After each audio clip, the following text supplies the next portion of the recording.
رجعنا لكم مستمعينا الكرام مجددا على ميدي 1 وضيفي اليوم هو رئيس مؤسسة جاردان ماجوريل.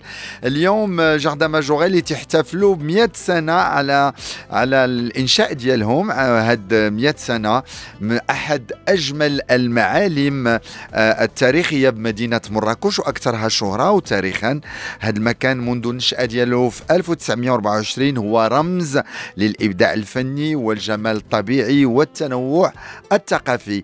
غادي نتكلموا على هذه المعلمة اللي تتواجد بمدينة مراكش مع السيد ماديسون كوكس اللي هو البريزيدون de la Fondation Jardin Majorel. Madison Cox, bonjour. Bonjour Montassir. Ça va? C'est un plaisir d'être là avec toi. Le plaisir est partagé. Alors, les Jardins Majorel fêtent cette année le centenaire. Et bien sûr, il y a une histoire derrière ce jardin. Beaucoup de gens ne connaissent pas l'histoire des Jardins Majorel.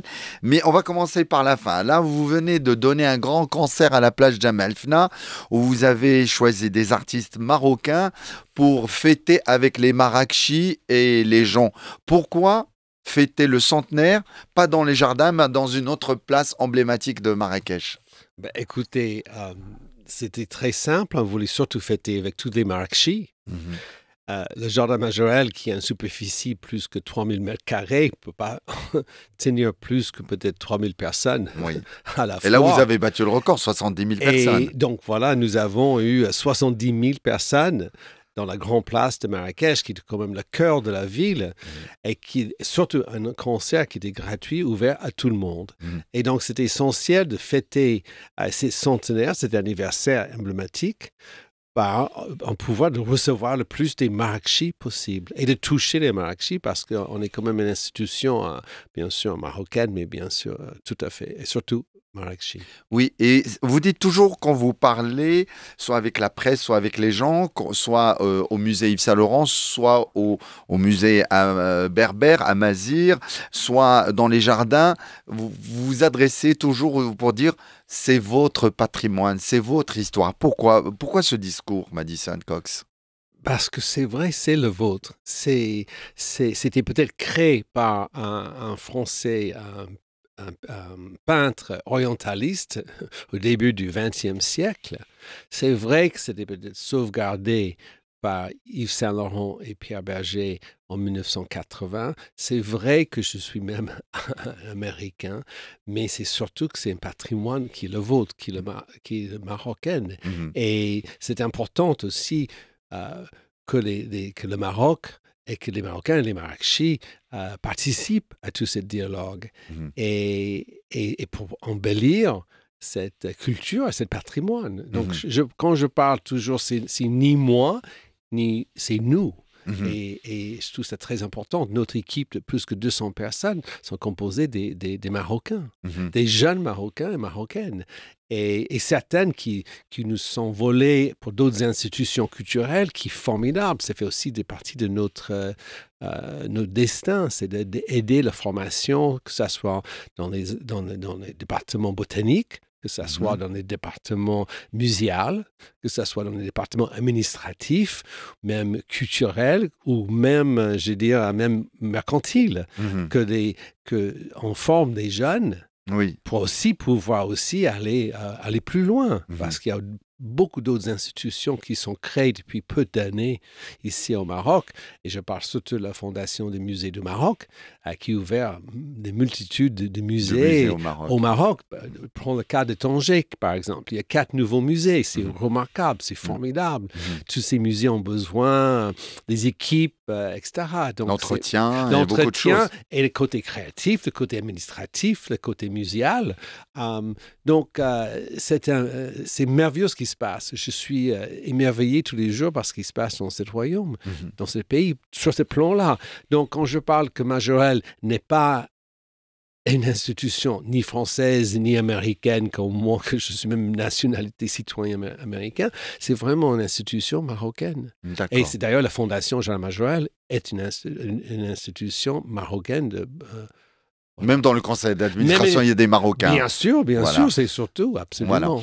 Alors, le jardin, vous êtes paysagiste. Et bien sûr, le jardin, depuis l'arrivée de Pierre Berger, Yves Saint-Laurent, quand ils ont pris le jardin est passé par plusieurs phases. Et vous, en tant que paysagiste, maintenant, vous avez un autre regard sur le jardin parce qu'il y a un problème d'eau partout dans le monde. Les plantes, vous avez essayez de donner un coup de...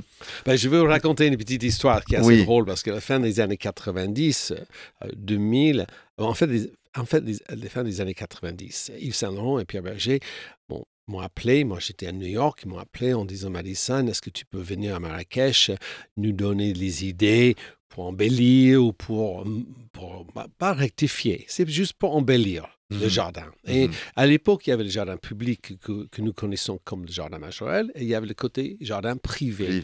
Où vivait Saint-Laurent Berger et qui était fermé au public. D'ailleurs, aujourd'hui, on ouvre cette partie au public et donc les deux sont visitables. Mais à l'époque, donc je parle des fins des années 90, et donc j'ai proposé certains embellissements, des fontaines, des pièces d'eau, de réaménagement de certaines familles, des plantes, etc.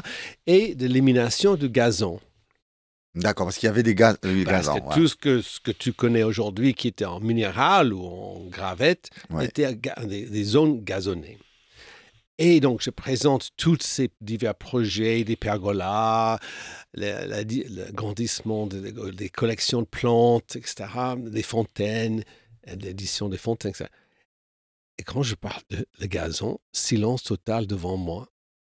Et Pierre Berger m'a dit, bon, Madison, c'est très bien, écoutez, on va réfléchir et on se voit ce soir pour dîner. J'étais là pour 3 jours. Voilà. Alors, je rentre dans ma chambre et je me suis dit, voilà, c'est foutu. J'ai raté le coup, voilà. Je retourne chez eux le soir pour dîner et il me dit, écoute, Madison, on s'est parlé, tu peux tout faire, sauf tu ne touches pas le gazon. Alors, c'était en, je crois, 98 ou 97. Et je dis, mais d'accord, mais le système d'arroser cette fameuse gazon là-bas, c'était d'ouvrir un robinet et inonder les plates-bandes. Exactement. Et qui était contresens avec les familles des cactés ou les plantes qui étaient adaptées à très peu d'eau. Exactement, parce qu'ils sont habitués à vivre dans un climat aride et tout ça. Désertique, etc. Voilà. Et finalement, ils m'ont dit, écoute, Madison, tu peux l'enlever sur le côté public, mais le côté privé, tu ne touches pas. Le côté privé, c'est la Villa Oasis. La Villa Oasis, où ils vivaient. Ouais. Et après, Pierre Berger m'a expliqué, Madison, le gazon pour Yves Saint-Laurent était le symbole même d'un jardin. Oui. Et si tu l'enlèves... Mais pour nos Marocains aussi. Bien sûr, pour tout le monde. Un jardin, c'est le gazon. Même les gens qui vivent au Texas, tout le monde.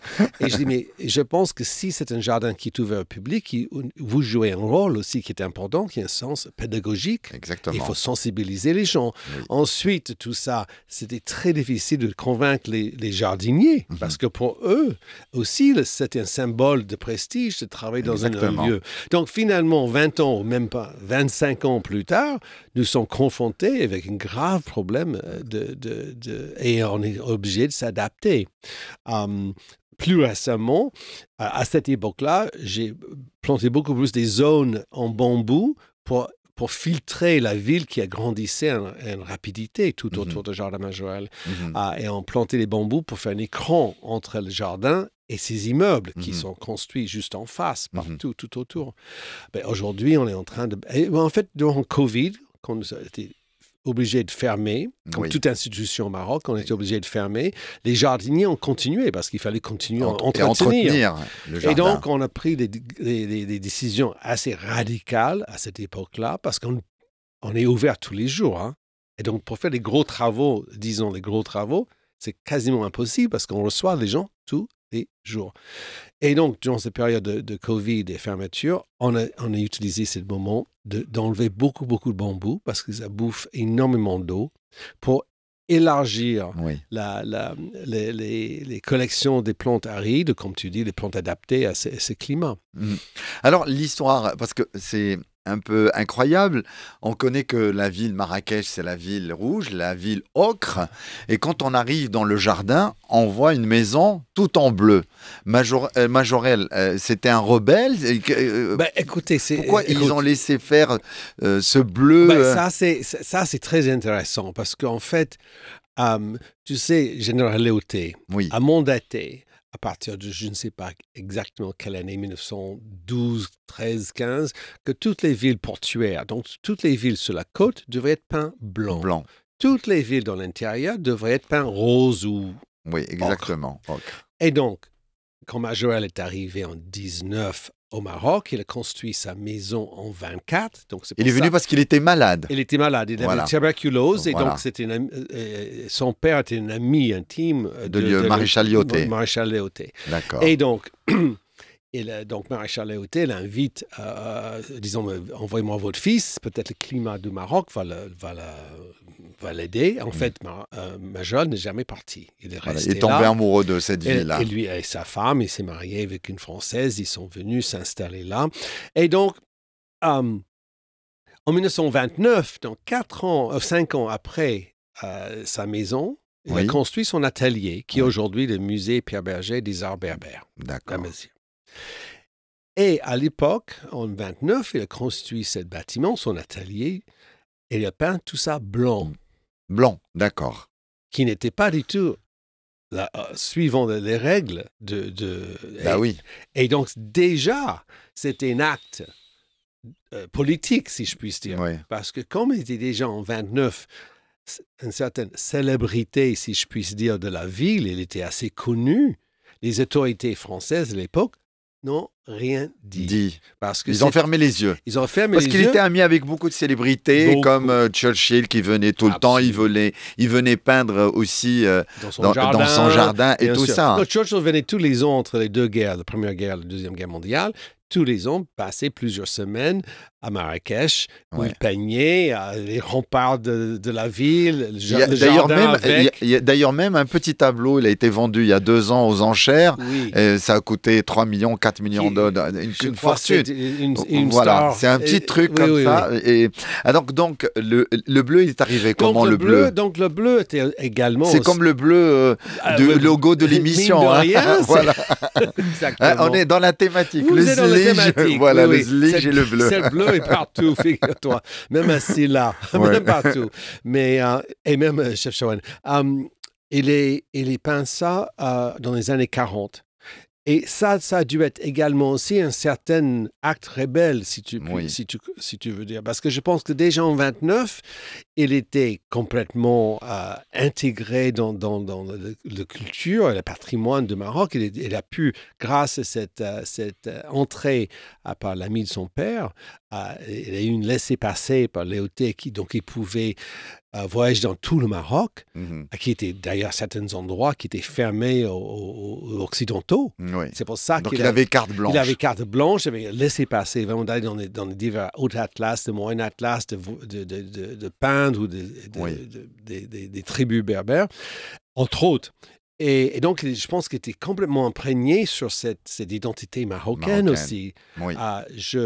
Donc, même de peindre son atelier d'abord en blanc, qui était contre la loi, était déjà un acte assez rebelle. Et dans les années 40, de le peindre bleu, qui était un bleu absolument inouï, était encore une autre. Oui. D'accord. Alors, il faut dire que l'endroit avant, c'était la Palmeraie. Elle s'étendait de centre de la ville jusqu'à la Palmeraie à l'entrée de Marrakech. Donc, c'était une palmerie. C'est très difficile pour nous aujourd'hui de comprendre. Mais le Guéliz, on dit, était le quartier qui était créé par Léoté à nouveau comme le quartier européenne ou française. Il avait mandaté que toutes les Européennes vivent en dehors de la Médina. Et donc, il avait créé cette partie, cette nouvelle ville, si je puis dire. Mais Majorel, il a choisi en 23, parce qu'il a acheté son terrain en 23. C'est un hectare? C'est un hectare. Qui était déjà dans le Palmeraie. Ah, d'accord. Et aujourd'hui, pour découvrir le circuit de la Palmeraie que tu dois connaître bien, c'est à 4 km à l'est. Ouais. Mais entre Majorelle et jusque le circuit de la Palmeraie s'étendait cette fameuse très grande palmeraie de Marrakech. Et dans des écrits du début du XXe siècle, certains écrivains comme la grande écrivaine américaine Edith Wharton décrit cette arrivée en voiture de Casa à Marrakech, passant par les gibilettes. Oui. La même chose que tu fais aujourd'hui Oui, si bien tu sûr. fais ça en voiture. En voiture, oui. Et de voir la ville de Marrakech qui s'étendait, mais avant, c'était une petite Ouais. pointe, Oui. ocre au milieu, entourée de végétation. Et surtout cette fameuse palmeraie, cette Oui. oasis. Mhm. Quoi. Alors, quand il est mort, sa femme, elle hérite de la maison et tout ça. Absolument. Mais après, en 1980, il y avait un projet immobilier dans ce lieu unique. C'est là. Alors, c'est là. Alors, elle est morte en 80. Oui. Ses enfants, ses héritiers qui étaient tous, je crois, nés au Maroc, qui sont entrés après l'indépendance du Maroc, elle est restée jusqu'à, comme je dis tout à l'heure, en 1980.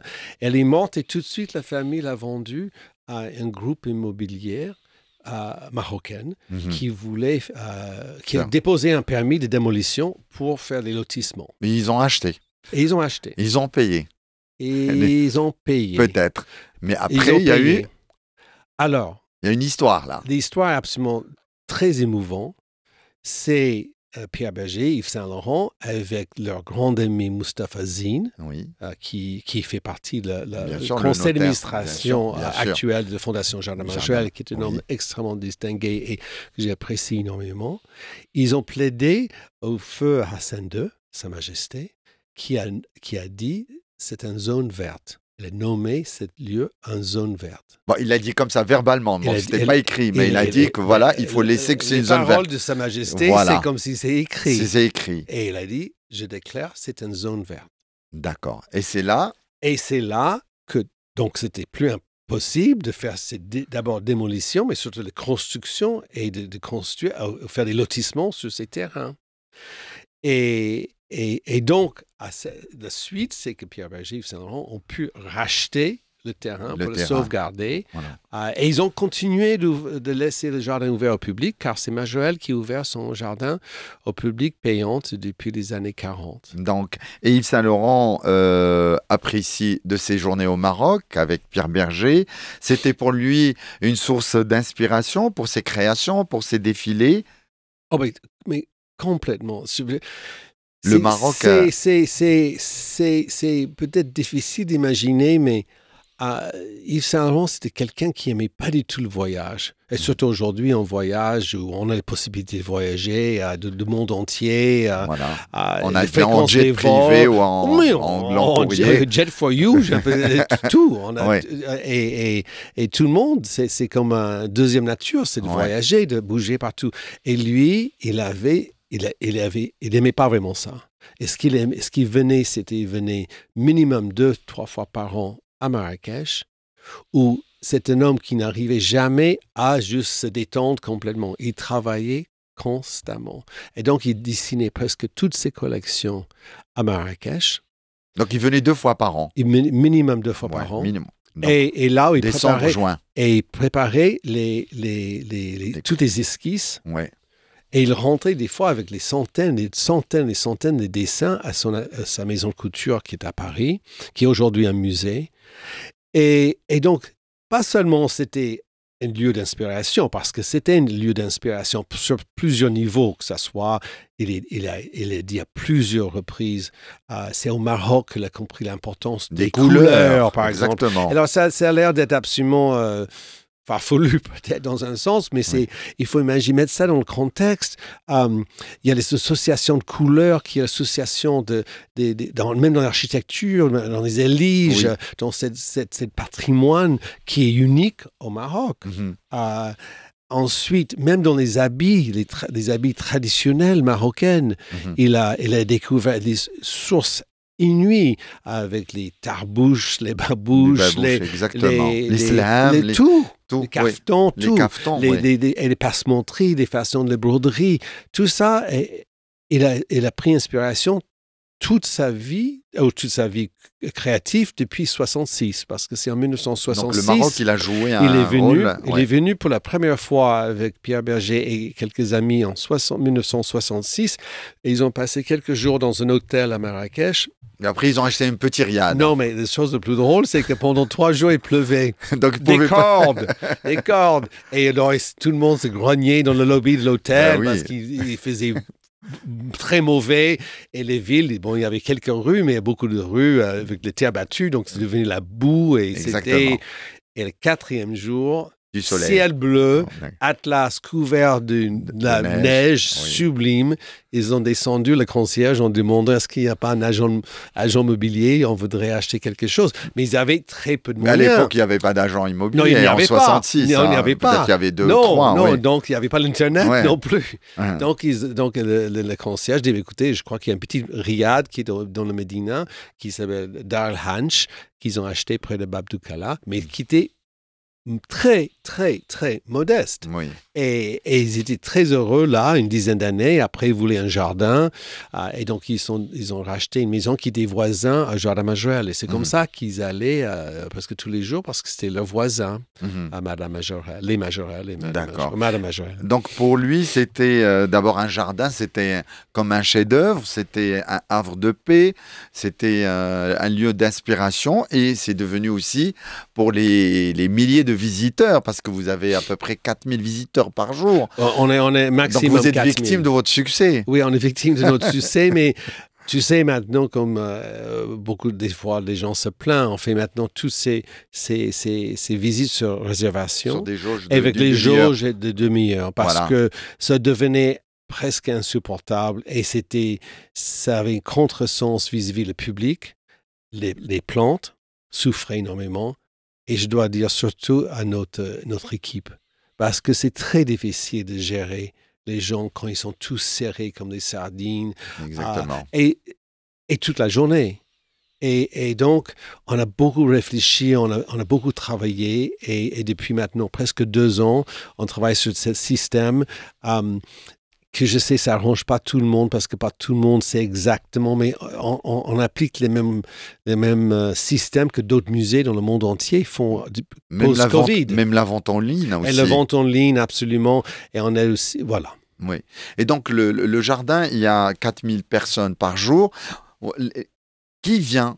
Est-ce que vous avez un classement des nationalités ? Est-ce que c'est les Français, les Américains, les Espagnols ou les Marocains ? Les Marocains représentent à peu près, ça varie selon les périodes de l'année. Selon les vacances scolaires et tout ça. C'est entre 7 et 10%. Le numéro 1, je crois, pour le moment, cette année, ce sont les Français, suivis par les Anglais. Les Américains reviennent beaucoup, parce que les Américains reviennent beaucoup au Maroc depuis plusieurs années. Beaucoup moins d'Asiatiques pour le moment. Juste avant le Covid, les Chinois étaient peut-être les premiers. Et ça s'est calmé un peu. On voit beaucoup plus des gens de l'Inde qui viennent, des Indiens. Intéressant. Oui, parce qu'il y a maintenant toute une partie des Indiens qui voyagent. Donc, c'est intéressant, mais... on essaie d'augmenter toujours notre jauge des Marocains et on fait certains programmes avec la Fondation des musées du Maroc et le ministère de la Culture sur les musées ouverts. Pour la nuit des musées. Donc vous êtes partenaire de cet événement. Nous sommes partenaires avec ça, par exemple. Et là, on reçoit des milliers des Marrakechis. Parce qu'il faut aussi... Il faut commencer il faut démystifier cette mentalité, si je puisse dire, cette image qu'on est là pour les étrangers, on est là aussi pour les Marocains. On a commencé des programmes pédagogiques pour les enfants dans les écoles publiques de Marrakech, qui est très importante aussi pour apprendre aux jeunes, mais je parle de très jeunes, qu'est-ce que c'est un jardin, qu'est-ce que c'est un musée, et de ne pas avoir peur d'y entrer parce que c'est pour eux aussi. Et donc, toutes nos expositions au musée Yves Saint-Laurent de Marrakech, que ce soit surtout nos expositions temporaires, sont toujours une thématique qui s'est reliée à nouveau avec le Maroc. Oui.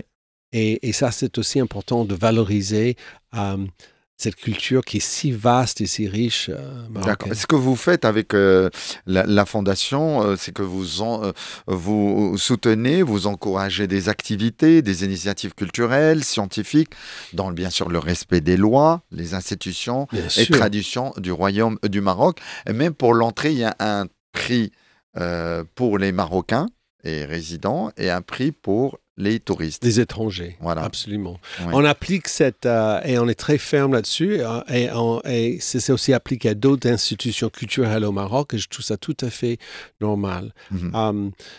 Parce que c'est quand même une génération, ça fait depuis presque une génération qu'il y a ce mouvement absolument magnifique qui est au Maroc, de divers musées qui sont ouverts partout.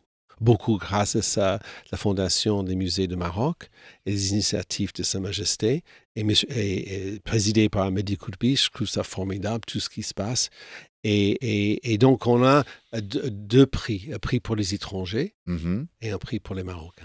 Alors, cette année, nous fêtons le centenaire des Jardins Majorelle. C'est une célébration qui vous parle, Madison Cox? Ah non, je suis très ému par ça. Je suis très ému et comme personne peut organiser les fêtes que les Marocains, elles sont merveilleuses à ça. Oui. C'était la bonne occasion de faire quelque chose. Il faut dire qu'il y a 2 expositions dans ce jardin. En fait, il y bien a sûr. trois. Oui, il y a Oui, trois. il y a 3. Il y a le musée Pierre Berger. Oui, c'est ça. Et bien sûr, là où il y a une très belle collection de bijoux à Mazir et Berbère, Textile les textiles et tout et ça. objets, absolument. Et bien sûr, il y a 2 expositions, et dont une qui parle des jardins, c'est Qui sommes-nous? Absolument. Et ça, c'était fait d'abord par nous, en interne, par Alexis Soren, qui est le directeur du musée, et aussi l'équipe. Et tout était trace un peu historique. Et Mhm. toutes les gens qui ont fait quelque chose au Jardin Majorelle, que ce soit de Jacques Majorelle au début, Pierre-Bergère Saint-Laurent, Bill Willis, moi-même, tous les côtés, l'équipe botanique, toutes les recherches et tous les programmes pour l'avenir, que ce soit les programmes pédagogiques pour les enfants, des écoles publiques, que ce soit l'agrandissement de la bibliothèque, parce qu'on a une très, très grande bibliothèque de recherche et consultation qui est ouvert au public, gratuit, un lieu où les gens peuvent venir consulter nos ouvrages sur divers aspects qui nous touchent, que ce soit la botanique, que ce soit la mode, que ce soit la culture amazigh, que ce soit la littérature arabo-andalouse. Et je compte beaucoup d'agrandir cette partie-là. En plus, on est en train de monter une petite pavillon temporaire. Comment nous ne pouvons pas construire quelque chose de permanent, nous sommes en train de créer un petit pavillon dans le jardin Villa Oasis comme lieu d'exposition sur toute nos collections botaniques, bien entendu pour notre public. Mais l'idée, c'est de tous les 2 ans faire comme un concours avec les jeunes architectes marocains ou marocaines pour réaliser cet pavillon. On arrive à la fin de cette émission, malheureusement le temps Non. passe. Oui, Déjà, c'est pas possible. ديجا وصلنا لنهاية حلقة اليوم من برنامجكم الفنون في بلادي. تنشكر ماديسون كوكس اللي هو البريزيدون ديال مؤسسة جاردان ماجوريل. ميرسي et à C'est moi bientôt. qui te remercie Merci. infiniment. إلى اللقاء.